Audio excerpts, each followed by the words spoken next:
From MTN News, you're watching Montana This Morning. Will the city of Bozeman remain a micropolitan area or be bumped up to a metropolitan area? It's all still up in the air. I'm Gabby Crevitt with that full story coming up.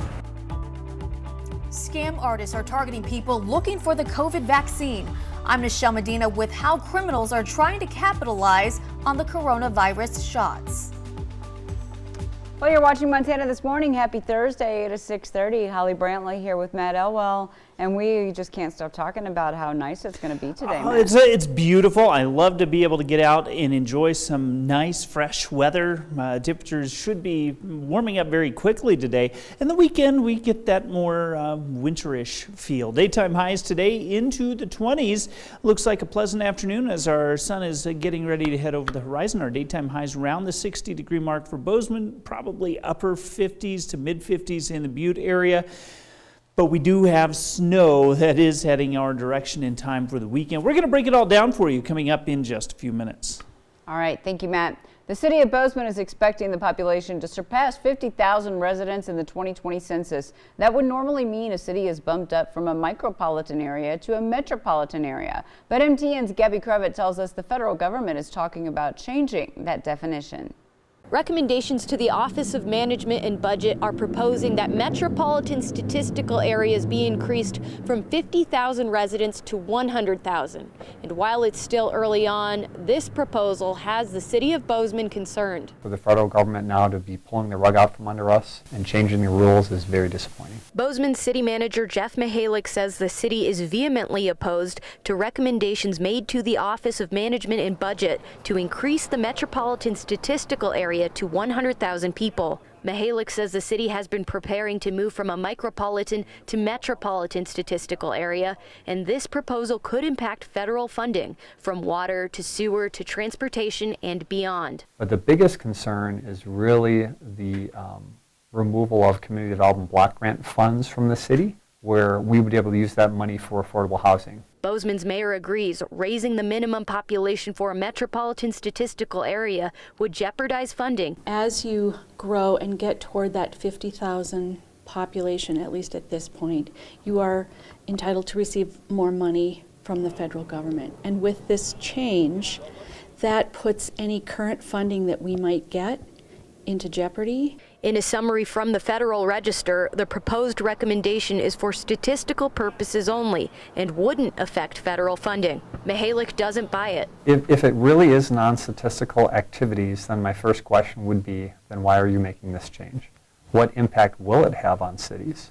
It almost feels as if they're keeping cities in the dark. We're making this change. It won't affect funding. So what is it going to affect? Public comment on the new recommendations is currently being accepted by the Office of Management and Budget, and the city submitted their disapproval of the change on Wednesday. Reporting in Bozeman, Gabby Crevitt, MTN News. Both U.S. Senators John Tester and Steve Daines are opposed to the recommendations and are working closely with Montana communities that could be affected by the change. Well, 6:33 for you now on your Thursday. And other headlines. A Montana Tech football player was charged with 2 counts of felony sexual assault on Tuesday. Derek Nygaard, who lives in Clancy, turned himself in after a warrant was issued for his arrest. The assaults against 2 unnamed victims allegedly happened in September and October of last year. Nygaard is 19 years old and a Jefferson High graduate. He was recruited by Tech in 2020 but never played as the season was called off because of COVID-19. Meantime, we're learning more information about the Bozeman man facing charges for his alleged involvement in the events at the U.S. Capitol in January.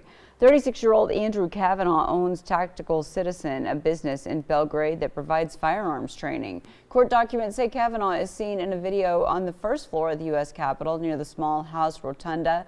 Cavanaugh is the 6th Montanan charged in connection with the Capitol riot. Cavanaugh is being charged with knowingly entering or remaining in any restricted building or grounds without lawful authority and violent entry and disorderly conduct on Capitol grounds.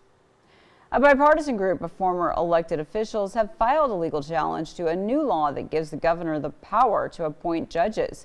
Governor Greg Gianforte signed Senate Bill 140 into law on Tuesday. It eliminates the Judicial Nomination Commission and gives the governor the ability to directly appoint state district court judges and Supreme Court justices to a vacancy. The petition to the Montana Supreme Court argues the law is unconstitutional. The plaintiffs include former Republican Secretary of State Bob Brown, former Democratic State Representative Dorothy Bradley, and the Montana League of Women Voters. The petition argues that language in the Montana Constitution intends that the governor is only able to appoint judges from a group of nominees, not make direct appointments, and says the intention behind the Montana Constitution of 1972 for judicial appointments was to implement a system that provided a list of qualified nominees that came from an independent vetting process.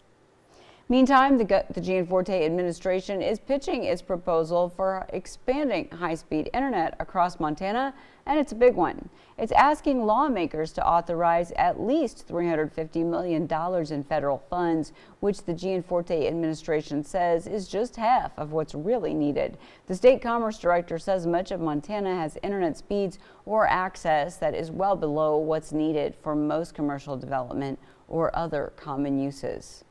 If our intention is to grow and create business attraction, we've got to create an infrastructure that lets people look at it and go, wow, look at that. They've got a huge broadband, a huge fiber, whatever it is, network deployed, and we can put our 15 or 20 people or 50 or 100 or whatever it might be and know that we can connect to the rest of the world and do business commercially.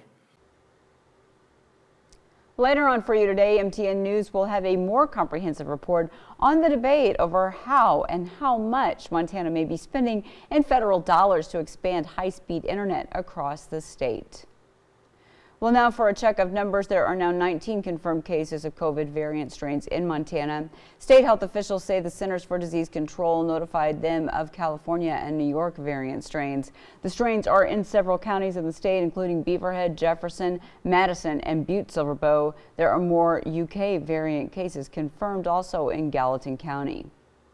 Distribution of the coronavirus vaccine is growing, but scam artists see a growing opportunity as well. CBS's Nichelle Medina has that report. When the COVID vaccine came out, Janet Gash gave her contact info to the Florida Health Department, hoping to get an appointment for the shot.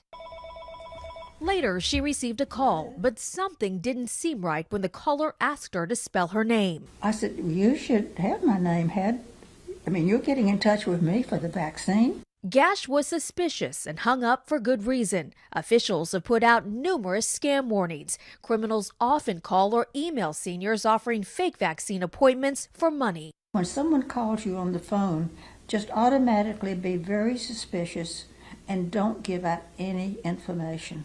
The vaccine is free. You can't pay for it or for a place on a waiting list. But an investigation from Digital Citizens Alliance spotted social media ads offering to sell shots. It appears the scammers just take the money and never deliver. Last month, the Department of Justice charged 3 men in Baltimore for setting up a fake website saying you may be able to buy a COVID-19 vaccine ahead of time, offering them at $30 apiece. Even those who have received the shot legitimately need to look out for another possible scam. The Better Business Bureau says people posting their vaccination cards online are putting themselves at risk. The problem is those vaccine cards have a lot of private information on it. It has your birth date on it. It can sometimes have your home address on it, clearly the full spelling of your name. Well, that's a scammer's paradise. Experts say it's safer to just share a picture of the vaccination sticker instead. Nichelle Medina, CBS News, San Diego.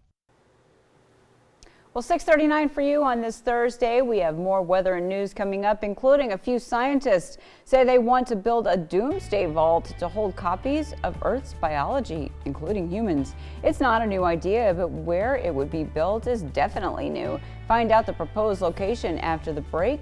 But first, here's a look at what's happening this morning on CBS at 7. Good morning to you. Ahead on CBS this morning, devastating tornadoes and violent downpours hit more than 60 million people in the South. Hear stories of survival. Plus, the area is still under a severe weather threat at this hour. Also, the NCAA basketball tournament gets underway tonight. See the extraordinary steps being taken to keep the players and the fans safe. as March Madness gets a whole new COVID look. And first on CBS This Morning, you remember him, DJ D-Nice, joins us to mark the 1-year anniversary of Club Quarantine. He's so good.